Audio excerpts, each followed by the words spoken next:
Hi friends, வணக்கம். எல்லாரும் எப்படி இருக்கீங்க? நல்லா இருக்கீங்களா?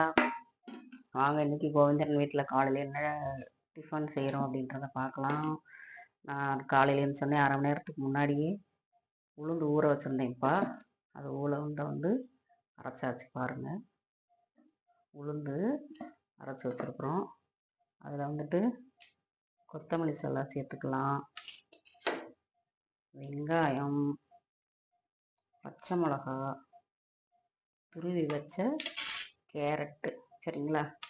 இதெல்லாம் சேர்த்து ஒரு ஊத்தாப்பமாவோ தோசையாவோ இப்போ நம்ம ஊற்ற போகிறோம்.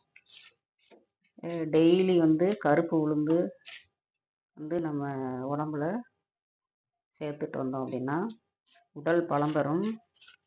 அயன் சத்து, எல்லா சத்தும் கிடைக்குது அதில், சரிங்களா? அதனால் குழந்தைங்கள்லேருந்து பெரியவங்க வரைக்கும் நம்ம இட்லி தோசை சாப்பிட்றோம். அதோட எந்தெந்த வகையில் நமக்கு அதை செஞ்சு சாப்பிட முடியுமோ அந்த மாதிரி செஞ்சு நம்ம உடம்புல சேர்த்துக்கலாம்ப்பா. இப்போ இதை போட்டு இதை நல்லா மிக்ஸ் பண்ணிக்கலாம், சரிங்களா? மிக்ஸ் பண்ணிவிட்டு தோசையை மெத்துன்னு ஊற்றிடலாம், சரிங்களா? ஊற்றிட்டு இதுக்கு வெங்காய சட்னி, இல்லை தக்காளி சட்னி, ஒயிட் சட்னி, இது சாம்பார் கூட வச்சு சாப்பிட்லாம். அது சூப்பராக இருக்கும். காலையில் இது போல் செஞ்சு சாப்பிடுங்க. எங்கள் வீட்டில் எல்லாருமே நல்லா சாப்பிடுவாங்க.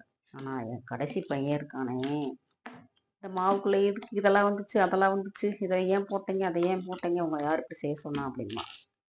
அவனை சாப்பிட வைக்கிறதுக்குள்ளே போதும் போதும்னு ஆயிரும் உங்களுக்கு. அது மாதிரி, சரிங்களா? இதில் கொஞ்சம் உப்பு சேர்த்துக்கலாம். அப்புறம்ப்பா இன்னைக்கு குறிப்பு என்னன்னு பார்த்தீங்கன்னா, முகத்தில் பரு வரும்ல, அந்த பருவுக்கு ஜாதிக்காய், சந்தனம், மிளகு இதை மூணையை வச்சு அரைச்சி அந்த பருவில் நம்ம அப்ளை பண்ணிட்டு வந்தோம் அப்படின்னா அது சரியாயிடும். அது ஆணி வேறு வரைக்கும் போயிட்டு அடுத்து வர விடாமல் உங்களுக்கு க்யூர் பண்ணி கொடுக்கும். ட்ரை பண்ணி பாருங்கள். பிடிச்சிருந்தா லைக் பண்ணுங்கள், ஷேர் பண்ணுங்கள், நம்ம சேனலை மறக்காமல் சப்ஸ்கிரைப் பண்ணுங்கப்பா.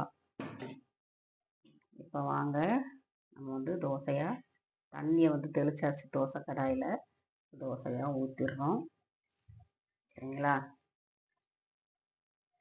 அவ்வளவுதான். இதில் நீங்கள் ஜீரகம் கூட சேர்த்துக்கலாம். இந்த ஜீரகத்தை பசங்க சாப்பிடாதுங்க. இது